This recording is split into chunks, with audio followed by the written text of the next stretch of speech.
El Gran Consejo Galáctico, un coloso de la civilización, anclado en eones de dominio tecnológico y sabiduría cósmica, se congregó en la vasta y resonante Cámara de la Armonía. La estructura misma de la estación Zenith era un testimonio de su poder, campos de fuerza que desafiaban la gravedad, proyecciones estelares que mostraban la historia del universo, y un cónclave de especies que habían manipulado lunas y desviado asteroides antes de que la vida compleja en muchos mundos siquiera diera sus primeros pasos. Cientos de representantes, desde los serenos Silos hasta los bulliciosos Tar, pasando por los metódicos Lor y los vanidosos Braxian, llenaban la cámara, su diversidad unificada por una convicción común, su lugar incuestionable en la cima del orden galáctico. El ciclo estándar dictaba la integración menor de sistemas no alineados, un eufemismo para la expansión controlada. El sector 7G, rico en recursos y con una notable concentración de biomas viables, estaba bajo escrutinio. Los datos preliminares sobre el mundo 7G 404, apodado Terra por antiguas sondas de exploración, fueron proyectados: un planeta azul vibrante, inusualmente rico en agua líquida y oxígeno, con una biosfera compleja. Y una especie dominante, clasificada como tipo 3, tecnológicamente volátil, socialmente fragmentada. El embajador Slor, su forma geométrica emitiendo pulsos de datos visuales, presentó el análisis. El mundo 7G 404 ofrece un potencial considerable de recursos y una población adaptable para labores subordinadas. Su nivel tecnológico es, según nuestros estándares, elemental. Poseen control de la fisión nuclear, vuelos atmosféricos y suborbitales, y una red global de comunicaciones basada en espectros electromagnéticos. Carecen de manipulación espacial avanzada, blindajes energéticos protectores o cualquier forma viable de propulsión supralumínica. Su armamento principal es cinético o basado en explosiones químicas. En términos de amenaza para la flota galáctica, es nula. Hubo asentimientos generalizados. Los Tar, con su filosofía militarista, veían un ejercicio de despliegue estándar. Los Braxian, maestros de la ingeniería y la extracción, calculaban el rendimiento de la biosfera terrana. La discusión no era si integrar, sino cómo hacerlo de la forma más eficiente. Solo una voz rompió el coro de la complacencia. El consejero Kerrol de los Silos, una figura delgada cuya quietud contrastaba con la agitación de la cámara, se elevó en su plataforma. Los Silos eran los custodios de los archivos ancestrales, repositorios de observaciones milenarias, a menudo consideradas más folclore que ciencia aplicada por las especies más jóvenes y poderosas. Consejeros, la voz de Kerrol, amplificada por los resonadores de la cámara, era tranquila pero firme. El análisis tecnológico del embajador Slor es preciso en su descripción de las capacidades actuales de Terra. Sin embargo, falla al considerar la naturaleza de la especie dominante, los humanos. Nuestros archivos ancestrales, los informes de las ondas observadoras de eras olvidadas, pintan un cuadro inquietante. Una proyección holográfica menos pulida que las anteriores apareció junto a la de Terra, gráficos caóticos de conflictos planetarios, picos de desarrollo tecnológico acelerados, explosiones nucleares, imágenes de ciudades arrasadas y luego reconstruidas con furia. Su historia, continuó Kerrol, es una sucesión vertiginosa de guerras brutales a escalas que superan la comprensión galáctica actual. Han librado conflictos que casi los aniquilan como especie, usando tecnologías que, si bien primitivas, son terriblemente efectivas. Lo crucial, sin embargo, no es la magnitud de su violencia, sino la velocidad de su adaptación. Cada gran conflicto, cada crisis existencial, los ha impulsado a desarrollar contramedidas tecnológicas y estratégicas a un ritmo vertiginoso. No siguen un camino de desarrollo predecible. Son explosivos en su innovación bajo presión. El alto comandante Borlak de los Tar, su pedestal descendiendo 1 metro con un clank metálico, gruñó. Consejeros, hemos oído hablar de la adaptación humana. Su historia es una de canibalismo tecnológico, robando ideas de sus propios avances. No es innovación galáctica. Sondeo cósmico, motores estelares, manipulación espacial. Nada de eso se ve en Terra. Su fuerza no reside en lo que han descubierto de forma independiente, replicó Kerrol, sus antiguos ojos fijos en Borlak, sino en su capacidad para tomar lo existente, lo propio o ajeno si lo encuentran, y reconfigurarlo para propósitos inesperados, a menudo letales. Han perfeccionado la guerra asimétrica en innumerables conflictos internos. Si no pueden igualar la fuerza bruta, encontrarán una forma de eludirla, de corromperla, de usar las propias herramientas del enemigo contra él. Los archivos hablan de hackeo de sus propias redes, de drones pequeños e impredecibles, de sabotaje a nivel industrial y tecnológico. Son maestros en encontrar vulnerabilidades que una mente galáctica, acostumbrada a la perfección tecnológica, ni siquiera consideraría. El embajador Braxian, manipulando con aburrimiento un holograma de una joya galáctica, emitió un sonido de desdén. consejero basa su advertencia en el comportamiento de una especie tribal a escala planetaria. La flota de unificación opera a una escala y sofisticación que hacen irrelevantes sus guerras asimétricas internas. Su improvisación peligrosa, como usted la llama, no puede compararse con milenios de ciencia unificada. Procederemos con la demostración de fuerza. Desestiman su inteligencia a su propio riesgo, advirtió Carroll, su voz adquiriendo un tono de presagio. No buscan la integración.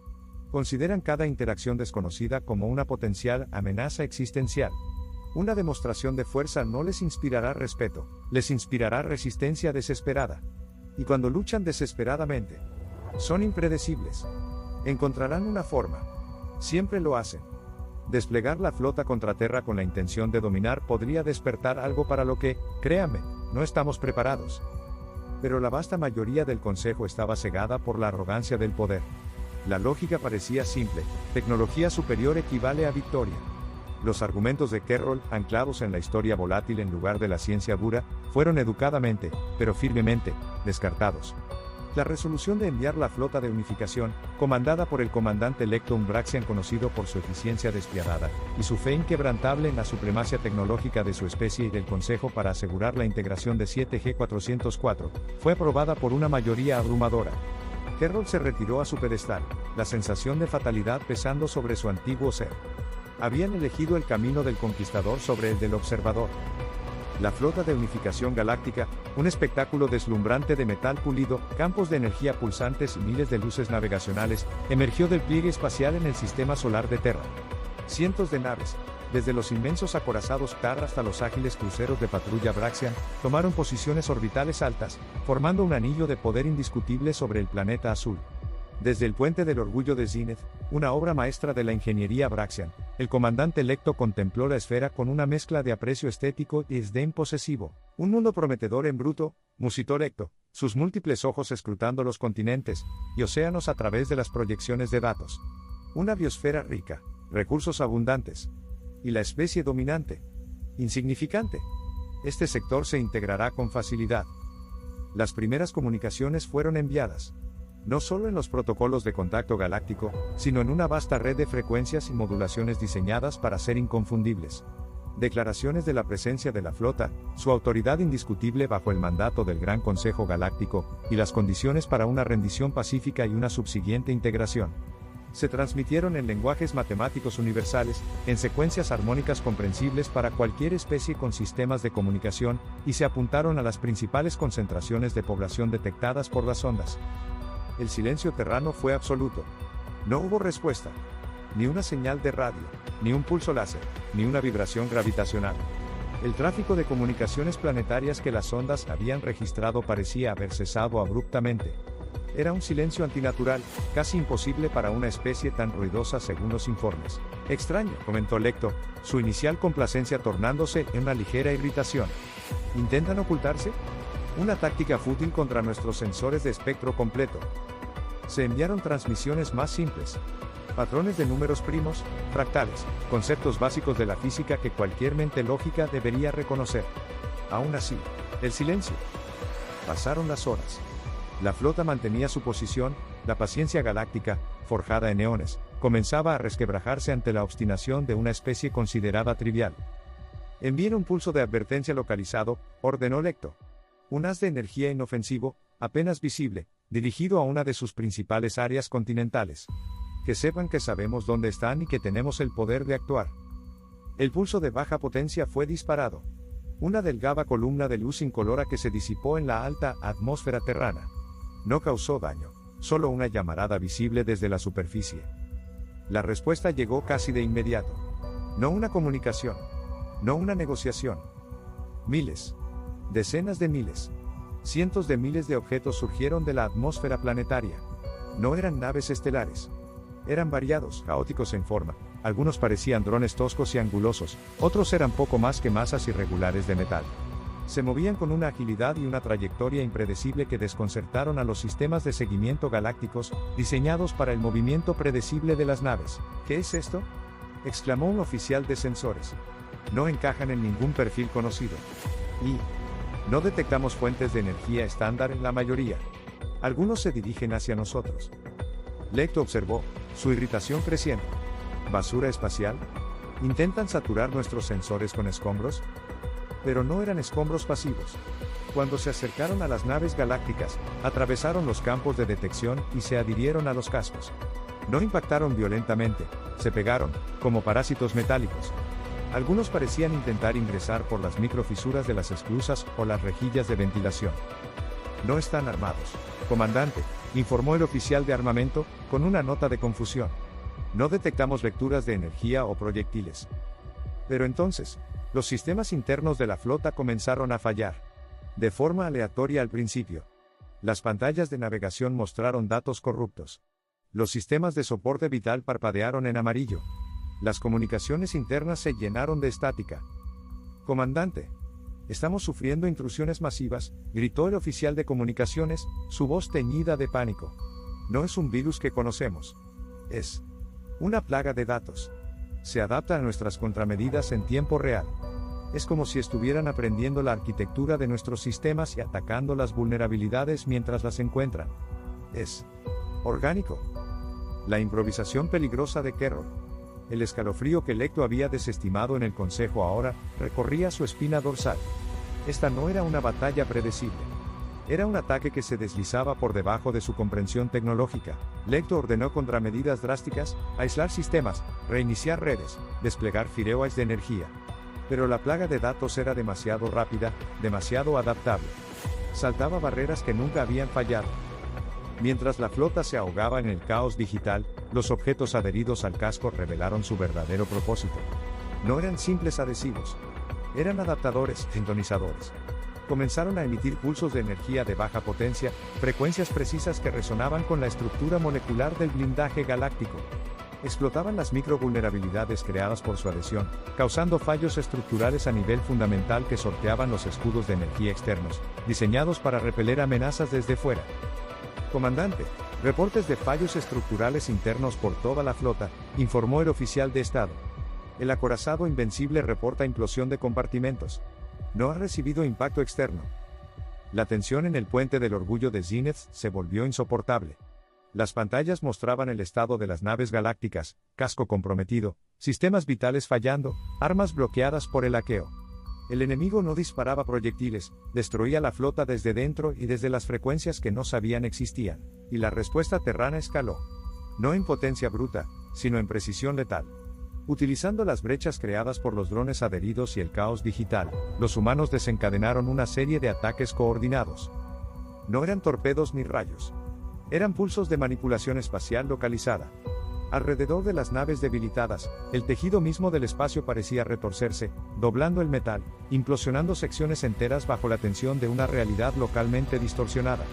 Los escudos galácticos, diseñados para repeler energía y materia, eran inútiles contra la deformación del continuo espacio-tiempo. Y llegó el golpe final. De puntos dispersos en la superficie de Terra, surgieron haces de energía que no brillaban. Eran columnas de ausencia. Parecían absorber la luz a su alrededor, dejando estelas negras y silenciosas en el vacío. Cuando impactaban, no había explosión, no había escombros. La sección de la nave simplemente dejaba de existir. Desintegrada a nivel fundamental, sin rastro. Era una tecnología de borrado de materia, ejecutada con una precisión aterradora, apuntando a los puntos débiles creados por la fase anterior del ataque.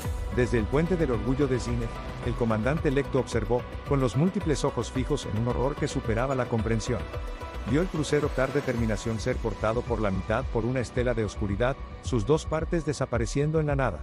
Vio el acorazado Braxian Orgullo Ancestro plegarse sobre sí mismo como una hoja de papel antes de implosionar en una chispa de luz residual.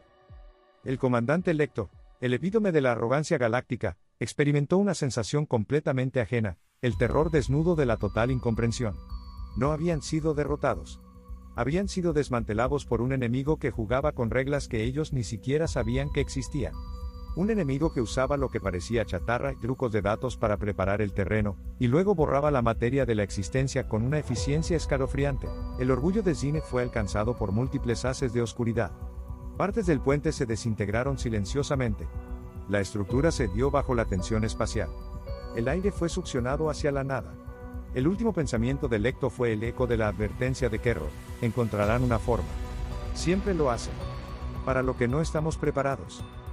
La flota de unificación galáctica fue aniquilada. En cuestión de minutos, el orgulloso despliegue de poder se había convertido en una nube de escombros fríos, carcasas retorcidas y la ausencia total donde antes había habido naves, y entonces, una última transmisión, invadiendo todas las frecuencias. No en códigos galácticos, sino en una señal binaria simple, directa, inconfundible. Traducida instantáneamente por los pocos sistemas de comunicación que aún funcionaban en los restos. 2 palabras. Resonando en el vacío, una declaración definitiva. Esta es su única advertencia. El Gran Consejo Galáctico se hundió en un abismo de pánico y disfunción. Los informes de la aniquilación de la flota, confirmados por drones de observación distantes que habían presenciado el cataclismo, eran tan inconcebibles que desafiaban la realidad. La flota más poderosa jamás reunida había sido borrada de la existencia por una especie que no había disparado un solo proyectil reconocible. La negación se estrelló contra la evidencia irrefutable. La histeria se apoderó de la Cámara de la Armonía. Consejeros que hacía apenas un siglo habían desestimado a Kerrol ahora clamaban su nombre, sus voces llenas de terror y desesperación. Kerrol. El Silos lo sabía, chilló un representante Ktar, su exoesqueleto vibrando. La improvisación. Las contramedidas. Nadie escuchó. Imposible. Debe haber una explicación, gritó un Slor, sus proyecciones visuales mostrando frenéticamente datos corruptos y lecturas de energía desconocidas. ¿Tecnología de borrado de materia? ¿Manipulación espacial? No está en ningún archivo. Es una anomalía. El alto comandante Borlaug se presentó ante el Consejo, su postura quebrada. Ya no era un líder militar confiado, sino un testigo de lo incomprensible. La flota no fue destruida en combate. Fue subvertida. Sus sistemas internos comprometidos por algo que no entendemos. Sus defensas eludidas por objetos, drones, que se adherían al casco. Y sus armas simplemente borraban. No hay contramedidas conocidas. No sabemos contra qué luchamos. En medio del pandemonio, el consejero Kerrol se mantuvo sereno, su semblante marcado por la tragedia de la profecía cumplida. El silencio de la cámara se impuso cuando comenzó a hablar. Les advertí, dijo Kerrol, su voz proyectando una autoridad nacida de la visión. Les advertí que no luchan según nuestros manuales. Que su historia es una de adaptación implacable y violenta. No buscan la confrontación directa si no pueden ganarla. Buscan la vulnerabilidad. Utilizaron nuestra propia confianza, nuestra arrogancia, para cegarnos. Nos atacaron en puntos débiles que ni siquiera consideramos defensas, nuestras redes de datos internas, la microestructura de nuestros cascos, el continuo espacial inmediato alrededor de nuestras naves. Y cuando nos desmantelaron, revelaron capacidades de las que no teníamos conocimiento. Su improvisación peligrosa no es primitiva, es una forma de guerra ajena a nuestros paradigmas. Encontraron una forma. El embajador Braxian, con los múltiples ojos fijos en Kerrol, preguntó con una voz temblorosa, ¿qué hacemos ahora, consejero? ¿Debemos preparar otra flota? ¿Un ataque a gran escala desde una distancia segura? Kerrol negó con la cabeza. No sabemos a qué nos enfrentamos realmente. Desplegar otra flota con las mismas tecnologías sería imprudente, quizás suicida. Un ataque a gran escala contra el planeta. Contra una especie que, cuando es acorralada, es capaz de una innovación tan letal. Podría desencadenar algo que ni siquiera podemos concebir. No hay una solución militar obvia. La verdad, desnuda y aterradora, se instaló en cada miembro del Consejo. No eran invencibles. La flota, el símbolo de su supremacía, había sido destruida por una especie a la que habían considerado insignificante. Terra. El mundo 7G404, se convirtió en un nombre susurrado con una mezcla de pavor y una creciente fascinación. Las políticas de expansión galáctica se congelaron de inmediato. El sector 7G404 fue declarado una zona de cuarentena impenetrable. No para contener a los humanos, sino para proteger a la galaxia de ellos. Se establecieron perímetros de observación a distancias extremas, con órdenes estrictas de no hacer contacto de ningún tipo. La lección había sido brutal y definitiva, la arrogancia del Consejo Galáctico había chocado con la cruda y adaptable inteligencia de la humanidad, y había sido destruida. El miedo a la humanidad, a su imprevisibilidad, a su capacidad para la violencia inesperada y la innovación letal, se convirtió en una sombra persistente sobre el orden galáctico. Pero, como había sugerido Kerrol, en el silencio reflexivo que siguió a la conmoción, una nueva semilla comenzó a germinar. Si esta especie, forjada en el fuego del conflicto y la desesperación, era capaz de desarrollar tales capacidades defensivas bajo presión existencial, ¿qué podrían lograr si esa misma energía, esa misma inteligencia adaptativa, se dirigiera hacia la construcción, la exploración o la resolución de los vastos problemas del cosmos? El consejero Querrol lo sabía. La advertencia había sido clara y sangrienta. La humanidad había demostrado su peligro. Ahora, el futuro de la galaxia dependía de si el Consejo podía aprender a verlos no como súbditos a dominar, sino como una fuerza con la que, algún día, y con la más extrema cautela, tal vez se pudiera intentar una alianza. La galaxia entera, antigua y orgullosa, miraba ahora al pequeño planeta azul con una mezcla indeleble de terror, respeto a regañadientes y una profunda incertidumbre sobre lo que la improvisación peligrosa de Terra podría traer a continuación.